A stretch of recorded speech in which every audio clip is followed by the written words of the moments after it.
सिंह राज्य के विशाल किले की मीनारों पर सूरज अपनी आखिरी लालिमा बिखेर रहा था। दूर से देखने पर यह किला किसी सोने से जड़े महल जैसा चमकता था, मगर इसके अंदर की दीवारों में सियासत और धोखे की परतें जमी हुई थीं। राजगद्दी खाली थी। राजा की युद्ध में मौत के बाद दो रानियों के बीच सत्ता की रस्साकसी जारी थी। रानी दुर्गेश्वरी तेज तर्रार ठंडी आंखों वाली, जो अपनी चालों से दुश्मनों को मोहरों की तरह नचाती थी, और दूसरी ओर रानी सौम्यवती नरम दिल और प्रजा की प्यारी, मगर महल के खेलों में कमजोर मानी जाने वाली। दोनों ही रानियां एक दूसरे को बर्दाश्त नहीं कर सकती थीं, लेकिन खुलेआम जंग नहीं छेड़ सकती थी। महल में एक दूसरे के खिलाफ साजिशें चल रही थीं, और इन सब के बीच एक नाम गूंजता था, चोर कृष्णकेतु। कृष्णकेतु कोई आम चोर नहीं था। उसके किस्से हर गांव शहर में मशहूर थे। वो अमीरों से दौलत लूटकर गरीबों को बांटता था। लोग उसे चोरों का राजकुमार कहते थे। वो एक परछाई था जो दीवारों के आर पार गुजर जाता था, पहरेदार की आंखों में धूल झोंक देता और पीछे बस एक निशान छोड़ जाता कि कृष्णकेतु आया था। उस रात जब राजमहल के पहरेदार नींद में सो रहे थे कि किले के पिछले हिस्से से एक साया उतर रहा था, काले कपड़े पहने, आंखों में चमक और होठों पर हल्की मुस्कान लिए।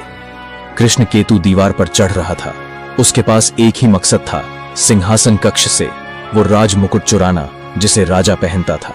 वो मुकुट सिर्फ सोने हीरे का नहीं था, वो सत्ता की पहचान था।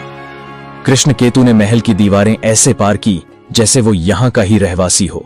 उसे हर दरवाजे, हर गलियारों का नक्शा याद था। उसके दिल में कोई डर नहीं था। उसके लिए यह सिर्फ एक और चोरी थी, मगर किस्मत ने उसके लिए कुछ और ही लिखा था। वो राजमुकुट के करीब पहुंच ही रहा था कि अचानक एक आवाज गूंज उठी, कौन है वहां? कृष्णकेतु ठिठक गया। सामने रानी दुर्गेश्वरी खड़ी थी, गहरी लाल साड़ी, आंखों में चमक और चेहरे पर एक अजीब सा ठहराव लिए। आखिरकार कृष्णकेतु, मैंने तुम्हें पकड़ ही लिया, रानी ने मुस्कुराते हुए कहा। उनकी आवाज में ना डर था ना गुस्सा, बस जैसे कोई शिकारी अपने शिकार से बातें कर रहा हो। कृष्णकेतु ने हल्का सा सिर झुकाया। रानी साहिबा, मुझे पकड़ने वाला अभी कोई पैदा नहीं हुआ, पर आपकी हिम्मत की दाव देनी पड़ेगी। रानी मुस्कुराकर बोली, तुम सोच रहे हो मैं पहरेदारों को बुलाकर तुम्हें जेल में डाल दूंगी? नहीं कृष्णकेतु, मैं तुम्हें जेल में सड़ने के लिए नहीं, बल्कि अपना काम करने के लिए चाहती हूँ। कृष्णकेतु, मुकुट तो बस एक शुरुआत है, असली खजाना कुछ और है, और उसे पाने के लिए मुझे एक ऐसे आदमी की जरूरत है जो डरता ना हो। कृष्णकेतु ने सिर झुका लिया, जैसे और वह सोच में पड़ गया। उसके अंदर का चोर उसे कह रहा था, भाग जा यहां से जितना जल्दी हो सके, मगर उसके मन में एक सवाल अटक गया। आखिर वह खजाना क्या है जिसे रानी खुद पाने के लिए उसे बुला रही है? उधर महल के एक और हिस्से में रानी सौम्यवती बालकनी पर खड़ी चांद की चांदनी को देख रही थी। उनका दिल बेचैन था। उन्हें लग रहा था जैसे कोई तूफान आने वाला है, एक ऐसा तूफान जो न सिर्फ महल को हानिकारक है बल्कि पूरा सिंह राज्य हिला देगा। और उस तूफान का एक सिरा उस चोर से जुड़ा था जिसका नाम उन्होंने सिर्फ कहानियों में सुना था। रात बहुत हो चुकी थी, मगर महल के कुछ हिस्सों में अभी भी हलचल थी। रानी दुर्गेश्वरी के कमरे में दिए की लौ धीमे धीमे कांप रही थी, जैसे वह भी रानी की चालों से डर गई हो। इधर कृष्णकेतु अब महल से जा चुका था, मगर उसकी आंखों में रानी के आखिरी शब्द गूंज रहे थे, असली खजाना कुछ और है। कृष्णकेतु ने सोचा था यह बस एक आम चोरी होगी, मगर अब यह खेल उससे कहीं बड़ा हो चुका था। वापस अपनी छुपी हुई पनाहगाह में पहुंचा। महल से कुछ मील दूर एक वीरान गुफा में, जिसे वह और उसके साथियों ने अपने ठिकाने में बदल दिया था। उसके 4 साथी उसका इंतजार कर रहे थे। उसके सबसे पुराने दोस्त भानु ने हंसते हुए पूछा, तो लाए राज मुकुट? कृष्णकेतु ने धीरे से कहा, मुकुट से बड़ी चीज हाथ लगी है, एक रानी की चाल और एक अनदेखा खजाना। यह सुनकर भानु और बाकी साथी हैरान हो गए। चोरों की यह टोली अब तक राजा महाराजाओं के खजाने लूटा करती थी, मगर अब कहानी में खुद रानी शामिल हो गई थी। इधर महल में रानी सौम्यावती की बेचैनी बढ़ती जा रही थी। वह जानती थी कि दुर्गेश्वरी के मन में कोई बड़ी साजिश चल रही है, मगर वह क्या है यह समझ नहीं आ रही थी। उनकी विश्वास पात्र दासी मंदाकिनी धीरे से उनके पास आई और बोली, रानी साहिबा, एक खबर मिली है कि वह चोर कृष्णकेतु रानी दुर्गेश्वरी के महलों में देखा गया था। यह सुनकर सौम्यवती के चेहरे पर चिंता की लकीरें उभर आईं। आखिर दुर्गेश्वरी उससे क्या चाहती है? तभी दासी बोली, रानी, मगर एक और खबर है। महल के तहखाने में हलचल देखी गई है। सुना है वहां कुछ छुपा है जिसे राजा साहब ने भी कभी नहीं छुआ था। सौम्यवती की आंखें चौड़ी हो गईं। आखिर तहखाने का रहस्य क्या? वहां भी खजाना है जिसके बारे में दादी मां किस्से सुनाया करती थी। इधर कृष्ण केतु ने आखिरकार फैसला कर लिया कि अब वो दोबारा महल जाएगा, मगर इस बार किसी और के लिए नहीं बल्कि खुद के लिए। अगली रात जब पूरा महल सो चुका था तब कृष्ण केतु महलों में दाखिल हुआ, मगर इस बार वह सिंहासन कक्ष की ओर नहीं गया। इस बार वह सीधे उस तहखाने की तरफ बढ़ा जिसके बारे में उसने बस अफवाहें सुनी थीं। किले की दीवारों के पीछे बने भूल भुलैया जैसे रास्तों से गुजरते हुए उसे एक पत्थर का दरवाजा मिला। दरवाजे के ठीक सामने एक और शख्स खड़ा था। रानी सौम्यवती, तुम यहां क्या कर रही हो? कृष्ण केतु ने धीरे से पूछा। रानी ने उसे देखा। उनकी आंखों में डर नहीं उम्मीद थी। मुझे पता है कि दुर्गेश्वरी तुम्हें किसी खजाने के लिए इस्तेमाल करना चाहती है, पर वह खजाना इस राज्य का अभिशाप है, उसे दरवाजे को मत खोलो। कृष्ण केतु मुस्कुराया। तुम चाहती हो मैं इस दरवाजे से वापस लौट जाऊं? सौम्यवती ने धीरे से कहा। मैं चाहती हूं कि तुम जिंदा रहो। जो इस दरवाजे के पार गया वह कभी वापस नहीं आया। कृष्ण केतु ने एक पल के लिए आंखें बंद की। उसके कानों में उसके पुराने साथी की आवाज गूंजने लगी। हम चोर हैं, हमें खजाने की भूख नहीं, आजादी चाहिए। उसने आंखें खोली और कहा, मैं चोर हूं रानी साहिबा, पर अब मैं सिर्फ चोरी नहीं सच भी जानना चाहता हूं। इतना कहकर उसने दरवाजा खोल दिया। वहां दरवाजा खोलते ही एक ठंडी हवा का झोंका आया। तहखाने के अंदर अंधेरा गहरा था, मगर यह अंधेरा बस बाहर का नहीं था। इसमें सदियों से दबी हुई कहानी और खून से सने राज और एक ऐसा सच छुपा था जो पूरा सिंह राज्य हिला सकता था। यह कहानी अब सिर्फ एक चोर और दो रानियों की नहीं रही। अब यह लड़ाई थी सच और झूठ, वफादारी और साजिश की। कृष्ण केतु ने पहला कदम अंदर रखा और पीछे से दरवाजा खुद बखुदा बंद हो गया और पत्थर की दीवार में समा गया, जैसे वह कभी था ही नहीं। उसके चारों तरफ सिर्फ सन्नाटा था। अंधेरे में उसकी आंखें धीरे धीरे अभ्यस्त हो रही थी। उसने दीवारों पर उभरे अजीब से निशानों को देखा। कुछ संस्कृत में लिखे श्लोक थे तो कुछ जंगली चित्रों की तरह लग रहे थे। वह आगे बढ़ा तो उसके पैरों के नीचे जमीन हल्की सी हिली और तभी सामने एक मशाल जल उठी, जैसे किसी ने उसके आने का इंतजार कर रहा हो। कृष्ण केतु ने हल्की मुस्कान के साथ कहा, लगता है खजाना खुद मेरी राह देख रहा है। वह मशाल लेकर आगे बढ़ा तो उसके सामने एक विशाल कक्ष खुल गया। कक्ष के बीचों बीच एक सिंहासन था, मगर वह सोने का नहीं था। वो काले पत्थर से बना था और उसके चारों तरफ धातु के नुकीले कांटे थे, जैसे किसी कैदी को बिठाने के लिए बना हो। सिंहासन के सामने एक तख्ती रखी थी जिस पर लिखा था, जो इस सिंहासन को छुएगा वह राज करेगा या तो राख बन जाएगा। कृष्ण केतु ने तख्ती पर हाथ फेरा ही था कि उसके पीछे हलचल हुई। उसने झट से मुड़कर अपनी कटार निकाल ली, मगर सामने जो खड़ी थी उसे देखकर उसकी आंखें चौड़ी हो गईं। रानी दुर्गेश्वरी वहां खड़ी थी। मैं जानती थी कि तुम यहां आओगे। कृष्ण केतु ने अपनी कटार नीचे की और बोला, रानी साहिबा आप भी चोरी करने आई हैं? रानी ने हंसकर कहा, मैं चोरी करने नहीं, इतिहास बनाने आई हूं। वह खजाना सिर्फ सोना हीरा नहीं है, यह सिंहासन असली ताकत है। राजा की असली विरासत इसी के अंदर छुपी है। कृष्ण केतु ने पूछा, कैसी ताकत? दुर्गेश्वरी ने धीरे से कहा, यह सिंहासन अमर राजगद्दी है। जो इस पर बैठ गया वह कभी बूढ़ा नहीं होगा, उसकी ताकत 10 गुना बढ़ जाएगी। मगर क्या? कृष्ण केतु ने पूछा। सिर्फ वही इस राजगद्दी पर बैठ सकता है जिसके खून में शाही रेखा का अंश हो। कृष्ण केतु ने हंसकर कहा, तो रानी साहिबा आप यहां आकर भी हार गईं। मैं चोर हूं, कोई राजा का खून नहीं। दुर्गेश्वरी मुस्कुराई। तुम नहीं समझे कृष्ण केतु, तुम्हारा खून आम नहीं है। तुम्हारे पिता राजा धर्म केतु थे, जिन्होंने महल छोड़कर एक साधारण औरत से शादी की थी। तुम भी उसी खून के वारिस हो। तुम असल में इस सिंहासन के असली हकदार हो। कृष्ण केतु एक पल को स्तब्ध रह गया। उसके दिमाग में पुरानी यादें घूम गईं। उसकी मां हमेशा कहती थी कि वह खास है, मगर उसने कभी ध्यान नहीं दिया। मैं राजा का बेटा हूं। दुर्गेश्वरी ने एक कदम आगे बढ़ाया और बोली, हां, और इसी वजह से मैं तुम्हें अपने साथ रखना चाहती हूं। हम दोनों मिलकर इस राज्य पर राज करेंगे। सौम्यवती जैसी कमजोर रानी को हटा देंगे और पूरा सिंह राज्य हमारे नाम से गूंजेगा।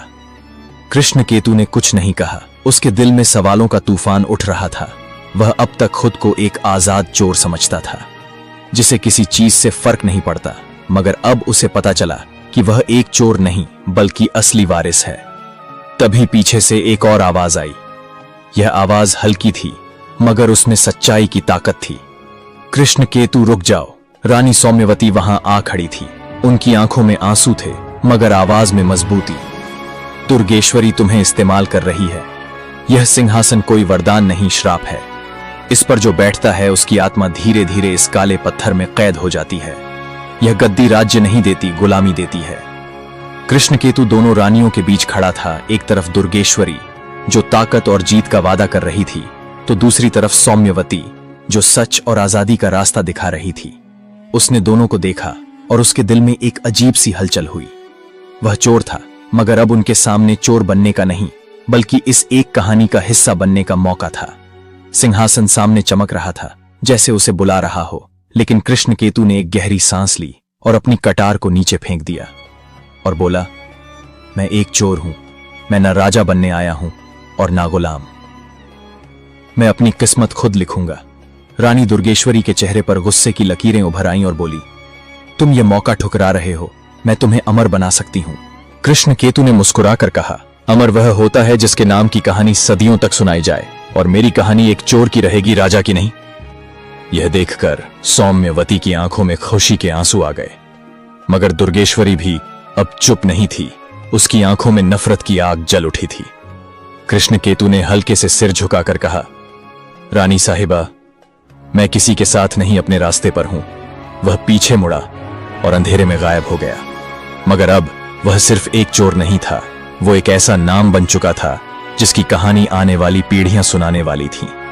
और वहीं अंधेरे सिंहासन कक्ष में रानी दुर्गेश्वरी ने कसम खाई, अगर कृष्णकेतु मेरा नहीं हो सकता तो वह किसी का नहीं होगा। कृष्णकेतु अंधेरे तहखाने से बाहर निकल आया था, मगर उसके मन का अंधेरा और गहरा हो चुका था।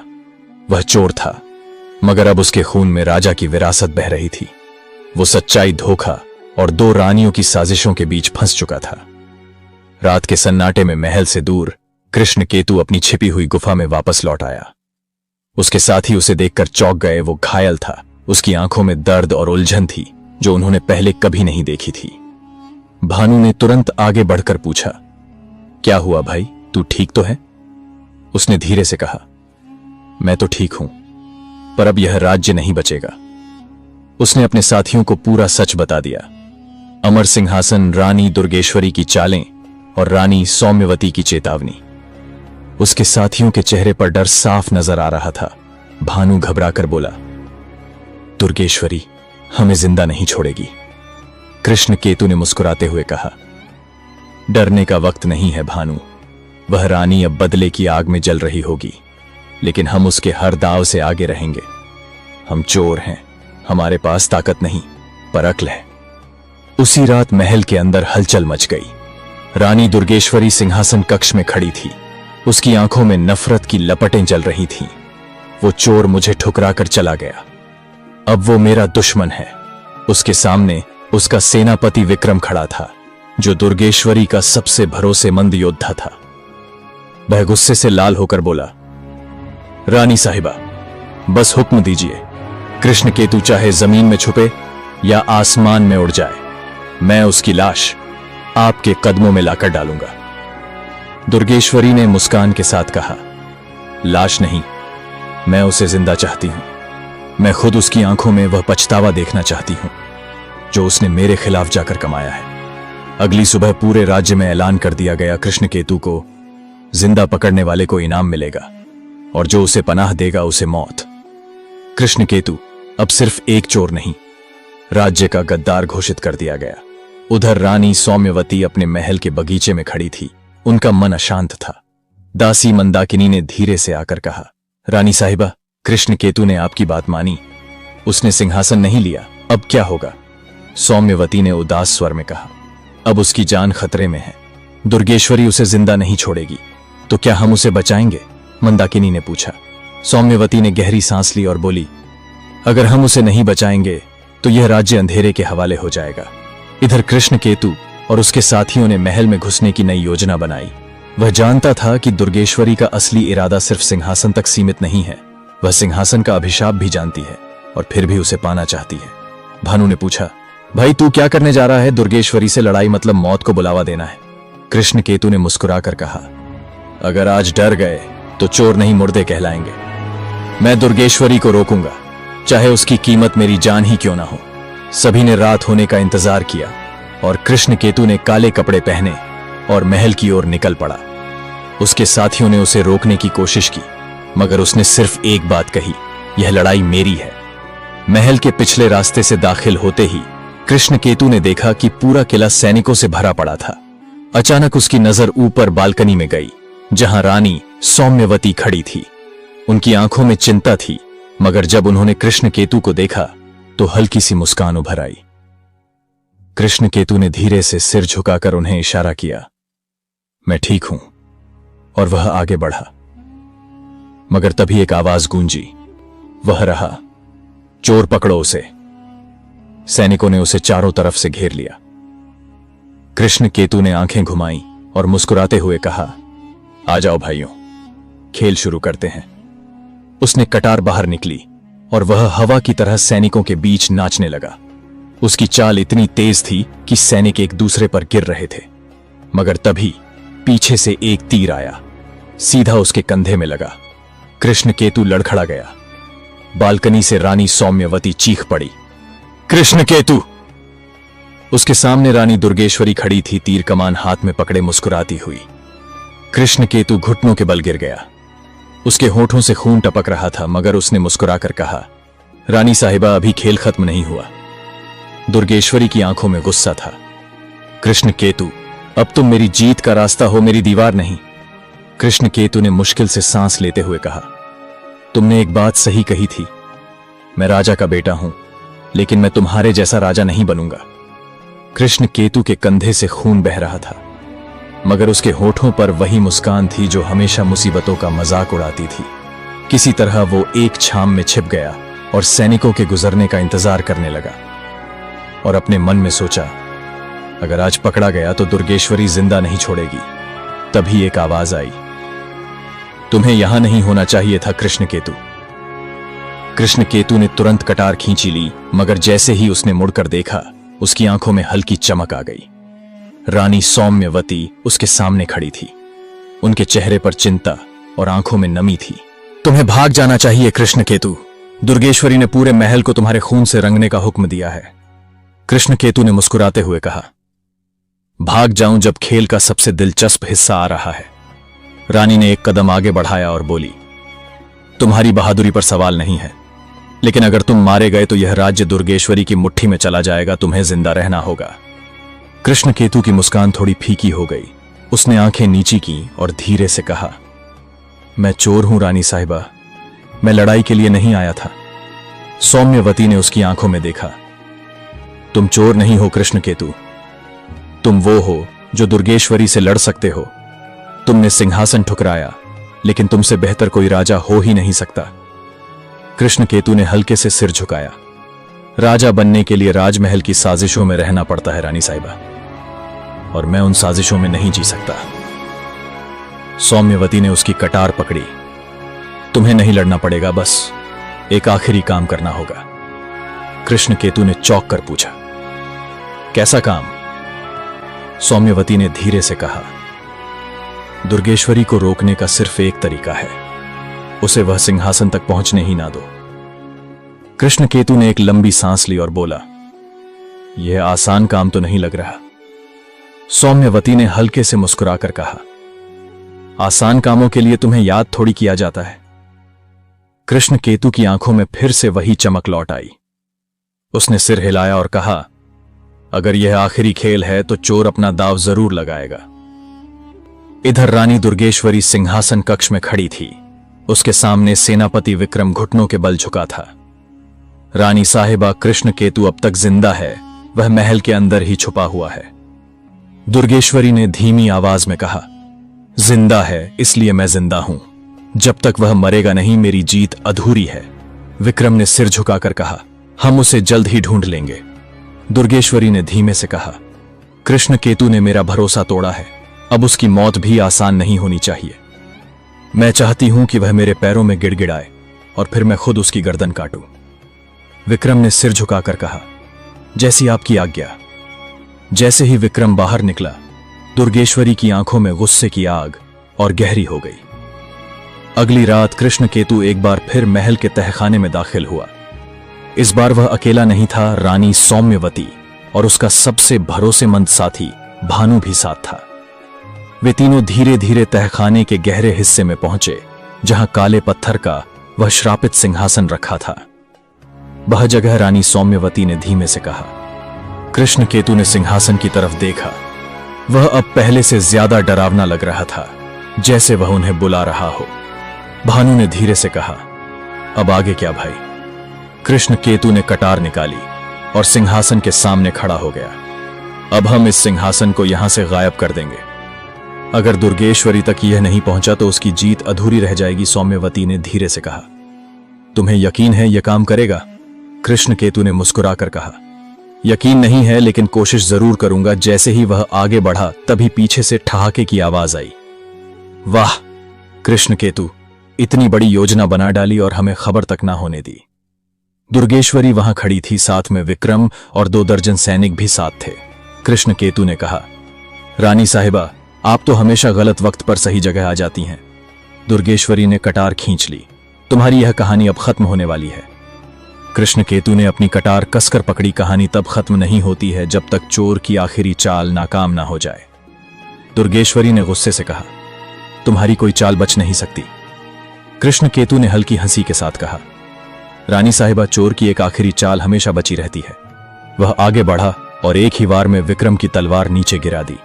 इधर भानु ने पीछे से 2 सैनिकों को गिरा दिया और सौम्यावती ने पीछे से चिल्लाकर कहा, कृष्ण केतु, सिंहासन को तोड़ दो। कृष्ण केतु ने एक पल भी नहीं गवाया। उसने अपनी कटार सीधी सिंहासन के पत्थर पर दे मारी। पत्थर टूट गया और उसके साथ सिंहासन से एक भयानक चीख निकली, जैसे किसी राक्षस की आत्मा आजाद हो गई हो। दुर्गेश्वरी पीछे हट गई। उसकी आंखों में डर था। नहीं, यह नहीं हो सकता, उसने चीखते हुए कहा। कृष्ण केतु ने उसकी तरफ देखा और कहा, खेल खत्म रानी साहिबा। दुर्गेश्वरी की आंखों में गुस्सा भर गया, मगर अब बहुत देर हो चुकी थी। सिंहासन का अभिशाप आजाद हो चुका था। कृष्ण केतु ने सौम्यावती की ओर देखा और मुस्कुराकर कहा, अब यह राज्य तुम्हारा है। रानी साहिबा, सौम्यावती ने धीमे से कहा, यह राज्य हमारा है। कृष्ण केतु। रात का अंधेरा धीरे धीरे खत्म हो रहा था। पूरब की ओर हल्की सी लाली उभरने लगी थी, मगर महल के अंदर की लड़ाई अब भी जारी थी। कृष्ण केतु के घावों से खून बह रहा था, मगर उसके चेहरे पर वही मुस्कान थी। अडिग अजय उसके सामने रानी दुर्गेश्वरी खड़ी थी, मगर अब उनकी आंखों में गुस्से की जगह डर था। सिंहासन टूट चुका था, अभिशाप आजाद हो चुका था। पूरा महल रहस्यमयी चीख से गूंज रहा था। दुर्गेश्वरी के चेहरे पर खून खोलता गुस्सा झलक रहा था। तुम्हें इसकी कीमत चुकानी पड़ेगी। तुम मुझे नहीं हरा सकते कृष्ण केतु। कृष्ण केतु ने एक आखिरी वार किया और दुर्गेश्वरी की तलवार दूर जा गिरी। वह जमीन पर गिर पड़ी। खेल खत्म। रानी साहिबा, कृष्ण केतु ने गहरी आवाज में कहा। दुर्गेश्वरी ने उसकी आंखों में देखा और पहली बार उनके चेहरे पर गुस्से के बजाय पछतावा दिखा।